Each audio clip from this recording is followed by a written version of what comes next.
here. Yeah, it's a space blanket. Like how this comes out on camera. It's like copyright 2007.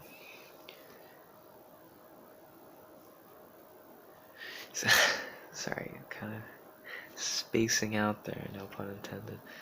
Anyway, welcome to Let's Read Lovecraft on Mr. Everything Man, your place for original, unedited, unscripted, unrehearsed, improvised content since 2018. Alright, so today I'm apparently reading Old Bugs by H.P. Lovecraft. I randomly selected it. I don't know what this is, but I will soon. It looks pretty short, maybe like, 10-15 minutes, so let's dive right into it. Old Bugs by H.P. Lovecraft. An extemporaneous sob story by Marcus Lullius, proconsul of Gaul. Sheehan's Pool Room, which adorns one of the less alleys in the heart of Chicago's Stockyard district, is not a nice place. Its air, frightened with 1,000 odors, such as Coleridge may have found at Cologne, too seldom knows the purifying rays of the sun, but fights for space with the acrid fumes of unnumbered cheap cigars and cigarettes which dangle from the coarse lips of unnumbered human animals that haunt the place day and night. But the popularity of Sheehan's remains unimpaired, and for this there is a reason obvious to anyone who will take the trouble to analyze the mixed stenches prevailing there. Over and above the fumes and sickening closeness rises an aroma once familiar throughout the land, but now happily banished to the back streets of life by the edict of a benevolent government, the aroma of strong wicked whiskey, a precious kind of forbidden fruit indeed, in this year of grace, 1950. It should be noted this was written in like 1907, so at the time 1950 was, futuristic. Let's continue. Sheehan's is the acknowledged center to Chicago's subterranean traffic in liquor and narcotics, and as such has a certain dignity which extends even to the unkempt attaches of the place. But there was until lately one who lay outside the pale of that dignity, one who shared the squalor and filth, but not the importance of Sheehan's. He was called Old Bugs, and was the most disreputable object in a disreputable environment. What he had once been, many tried to guess, for his language and mode of utterance, when intoxicated to a certain degree, were such as to excite wonderment. But what he was presented less difficulty, for Old Bugs, in superlative degree, epitomized the pathetic species known as the bum, or the down and outer. Whence he had come, no one could tell. One night he had burst wildly into Sheehan's, foaming at the mouth, and screaming for whiskey and hashish, and having been supplied in exchange for a promise to perform odd jobs, had hung about ever since, mopping floors, cleaning cuspidors and glasses, and attending to 100 similar menial duties in exchange for the drink and drugs which were necessary to keep him alive and sane. He talked but little, and usually in the common jargon of the underworld, but occasionally when inflamed by an unusually generous dose of crude whiskey, would burst forth into strings of incomprehensible polysyllables and snatches of sonorous prose and verse which led certain habitués to conjecture that he had seen better days. One steady patron, a bank defaulter under cover, came to converse with him quite regularly, and from the tone of his discourse ventured the opinion that he had been a writer or professor in his day. But the only tangible clue to old Bugs's past was a faded photograph which he constantly carried about with him, the photograph of a young woman of noble and beautiful features. This he would sometimes draw from his tattered pocket, carefully unwrapped from its covering of tissue paper, and gaze upon for hours with an expression of ineffable sadness and tenderness.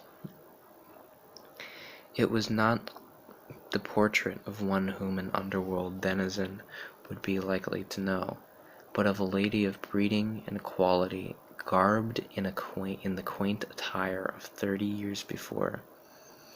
Old Bugs himself seemed also to belong to the past, for his nondescript clothing before every hallmark of antiquity.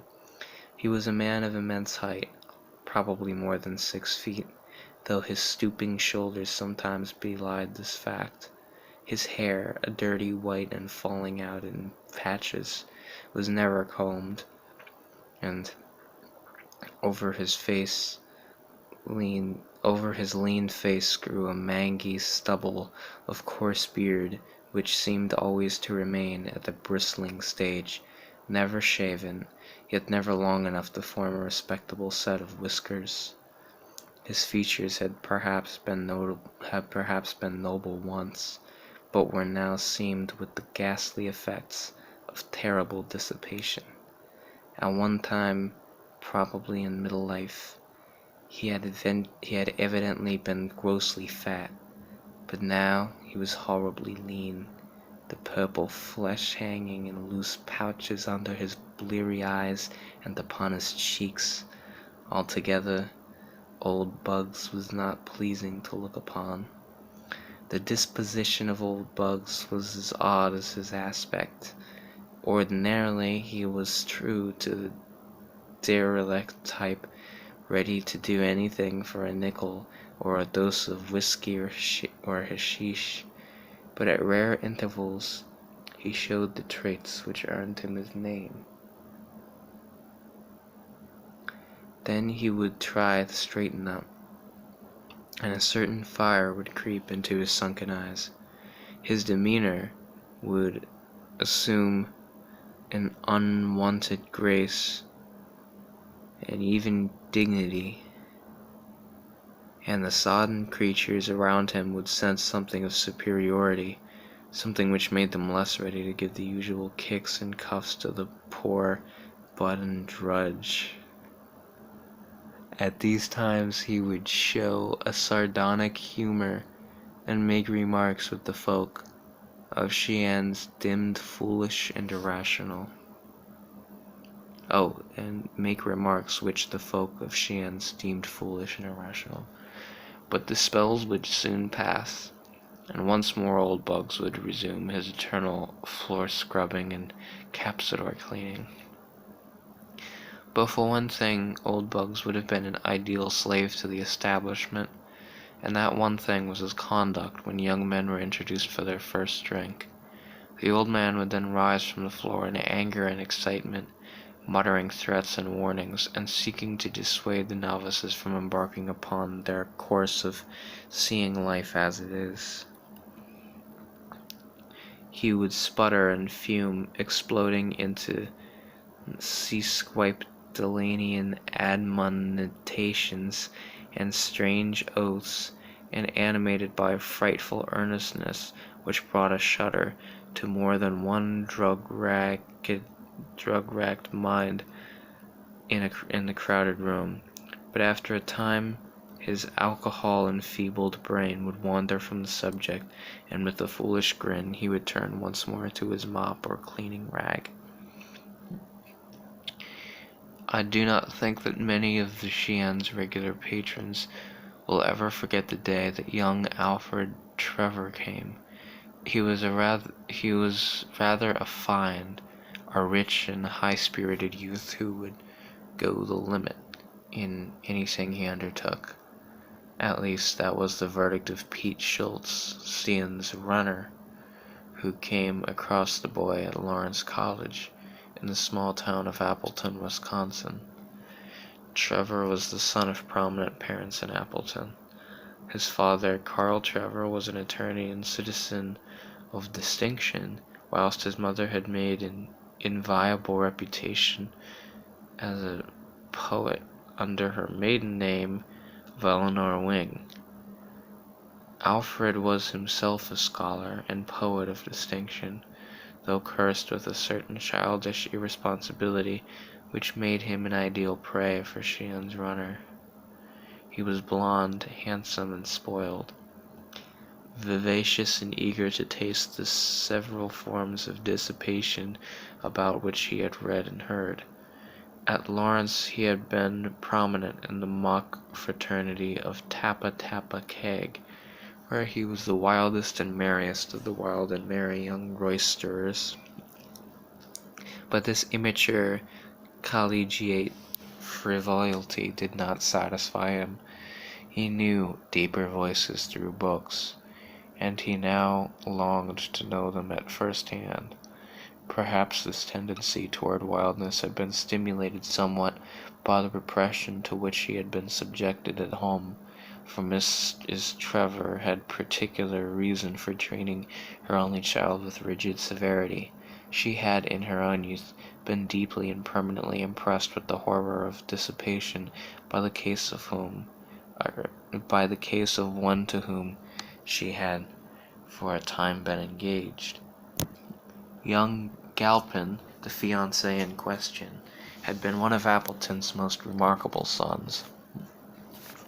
Attaining distinction as a boy through his wonderful mentality, he won vast fame at the University of Wisconsin, and at the age of 23 returned to Appleton to take up a professorship at Lawrence and to slip a diamond upon the finger of Appleton's fairest and most brilliant daughter.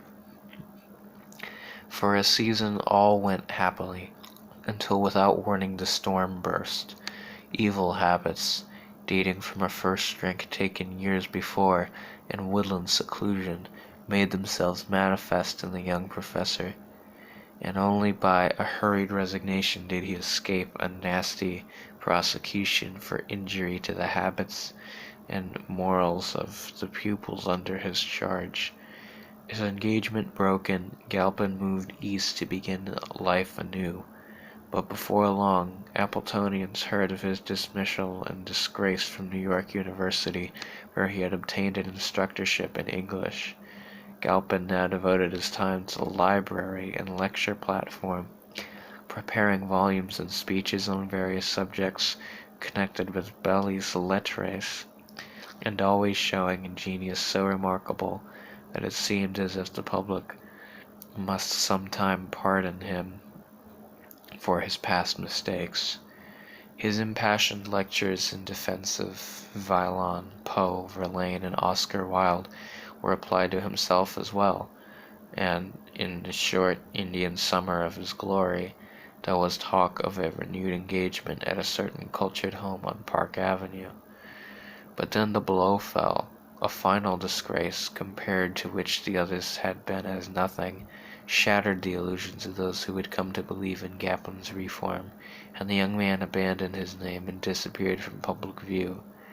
Rumor now and then associated him with a certain Consul Hastings, whose work for the stage and for motion picture companies attracted a certain degree of attention because of its scholarly breadth and depth.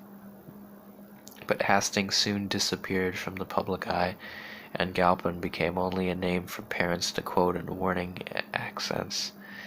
Eleanor Wing soon celebrated her marriage to Carl Trevor, a rising young lawyer, and of her former admirer retained only enough memory to dictate the naming of her only son and the moral guidance of that handsome and headstrong youth. Now, in spite of all of that guidance, Alfred Trevor was at Sheehan's and about to take his first drink. "Boss," cried Schultz as he entered the vile-smelling room with his young victim, "meet my friend Al Trevor. Best little sport up at Lawrence. That's in Appleton, Wisconsin, you know. Some swell guy, too. His father's a big corporation lawyer up in his burg, and his mother's some literary genius. He wants to see life as she is, wants to know what the real lightning juice tastes like. So just remember, he's my friend, and I didn't treat him right." As the names Trevor, Lawrence, and Appleton fell on the air, the loafers seemed to sense something unusual. Perhaps it was only some sound connected with the clicking balls of the pool tables, or the rattling glasses that were brought from the cryptic regions in the rear. Perhaps only that, plus some strange rustling of the dirty draperies at the one dingy window. But many thought that someone in the room had gritted his teeth and drawn a very sharp breath. "Glad to know you, Sheehan," said Trevor in a quiet, well-bred tone. "This is my first experience in a place like this, but I am a student of life, and I don't want to miss any experience. There's poetry in this sort of thing, you know, or perhaps you don't know, but it's all the same." "Young feller," responded the proprietor, "you come to the right place to see life. We've got all kinds here, real life and a good time. The blasted government can try to make fools good if it wants to, but it can't stop a feller from hitting her up when he feels like it. What do you want, feller? Booze, coke, or some other sort of dope? You can't ask for nothing we ain't got." Habitués say that it was at this point they noticed a cessation in the regular, monotonous strokes of the mop. "I want whiskey, good old-fashioned rye," exclaimed Trevor enthusiastically. "I'll tell you, I'm good and tired of water. After reading of the merry bouts fellers used to have in the old days, I can't read an Necrontic without watering at the mouth, and it's something a lot stronger than water that my mouth waters for." "An Necrotic? What in the blast is that?" Several hangers-on looked up as the young man went slightly beyond their depth, but the bank defaulter undercover explained to them that a Necron was a gay old dog who lived many years ago and wrote about the fun he had when all the world was just like Sheehan's. "Let me see, Trevor," continued the defaulter. "Didn't Schultz say your mother is a literary person too?" "Yes, blasted," replied Trevor, "but nothing like that old Tien. She's one of those dull, eternal moralizers that try to take all the joy out of life. Namby-pamby sort. Never heard of her? She writes under her maiden name of Eleanor Wing." Here it was that old Bugs dropped his mop. "Well, here's your stuff," announced Sheehan jovially as a tray of bottles and glasses was wheeled into the room. "Good old rye, as in fiery as you kind of find anywhere else in Chicago." The youth's eyes glistened and his nostrils curled at the fumes of the brownish fluid which an attendant was pouring out for him. It repelled him horribly and revolted all his inherited delicacy, but his determination to taste life to the full remained with him, and he maintained a bold front. But before his resolution was put to the test, the unexpected intervened. Old Bugs, springing up from the crouching position in which he had hereto been, leaped at the youth and dashed from his hands the uplifting glass, almost simultaneously attacking the tray of bottles and glasses with his mop, and scattering the contents upon the floor in a confusion of odoriferous fluid and broken bottles and tumblers. Numbers of men, or things which had been men, dropped to the floor and began lapping at the puddles of spilled liquor, but most remained immovable, watching the unprecedented actions of the barroom drudge and derelict. Old Bugs straightened up before the astonished Trevor, and in a mild and cultivated voice said, "Do not do this thing. I was like you once, and I did it. Now I am like this." "What do you mean, you blasted old fool?" shouted Trevor. "What do you mean by interfering with a gentleman in his pleasures?" Sheehan, now recovering from his astonishment, advanced and laid a heavy hand on the old waif's shoulder. "This is the last time for you, old bird," he exclaimed furiously. "When a gentleman wants to take a drink here, by God he shall, without you interfering. Now get the blast out of here before I kick the blast out of you." But Sheehan had recognized, without scientific knowledge of abnormal psychology and the effects of nervous stimulants, Old Bugs, obtaining a firmer hold on his mop, began to wield it like the javelin of a Macedonian hoplite, and soon cleared a considerable space around himself, meanwhile shouting various disconnected bits of quotation, among which was prominently repeated, "The sons of Belial blown with insolence and wine." The room became pandemonium, and men screamed and howled in fright at the sinister being they had aroused. Trevor seemed dazed in the confusion, and shrank to the wall as the strife thickened. "He shall not drink, he shall not drink," thus roared Old Bugs, as he seemed to run out of or rise above quotations. Policemen appeared at the door, attracted by the noise, but for a time they made no move to intervene. Trevor, now thoroughly terrified and cured forever of his desire to see life via the vice route, edged closer to the blue-coated newcomers. Could he but escape and catch a train for Appleton, he reflected, he would consider his education and dissipation quite complete. Then suddenly Old Bugs ceased to wield his javelin and stopped still, drawing himself up more erectly than any denizen of the place had ever seen him before. "Ave Caesar, mortuorius de saluto," he shouted, and dropped to the whiskey-reeking floor, never to rise again. Subsequent impressions will never leave the mind of young Trevor. The picture is blurred, but ineradicable. Police plowed away through the crowd, questioning everyone closely both about the incident and about the dead figure on the floor. Sheehan especially did they ply with inquiries, yet without eliciting any information of the value concerning Old Bugs.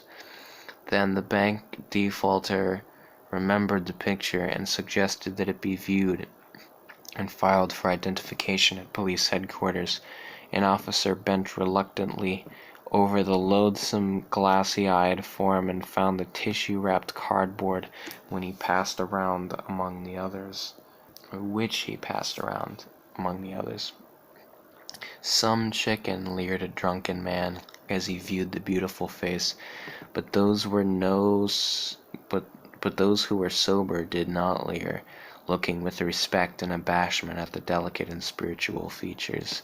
No one seemed able to place the subject, and all wondered that the drug-degraded derelict should have such a portrait in his possession, that is, all but the bank defaulter, who was meanwhile eyeing the intruding bluecoats rather uneasily. He had seen a little deeper beneath Old Bugs's mask of utter degradation. Then the picture was passed to Trevor, and a change came over the youth. After the first start, he replaced the tissue wrapping around the portrait, as if to shield it from the sordidness of the place. Then he gazed long and searchingly at the figure on the floor, noting its great height, and the aristocratic cast of features which seemed to appear now that the wretched flame of life had flickered out. No, he said hastily, as the question was put to him. He did not recognize the subject of the picture. It was so old, he added, that no one now could be expected to recognize it. But Alfred Trevor did not speak the truth, as many guessed when he offered to take charge of the body and secure its interment in Appleton. Over the library mantel in his home hung the exact replica of that picture, and all his life he had known and loved its original, for the gentle and noble features were those of his own mother. Okay, so that's Old Bugs by H.P. Lovecraft. Really trippy story. Still some stuff I want to figure out here. Very mysterious. I like it. If you'll excuse me, I have to go to space now. But yeah, I forget what I'm supposed to say for this part. But yeah, tune in next time when I'll be doing something else next time. So make sure you don't miss that. Alright, that's it. See ya.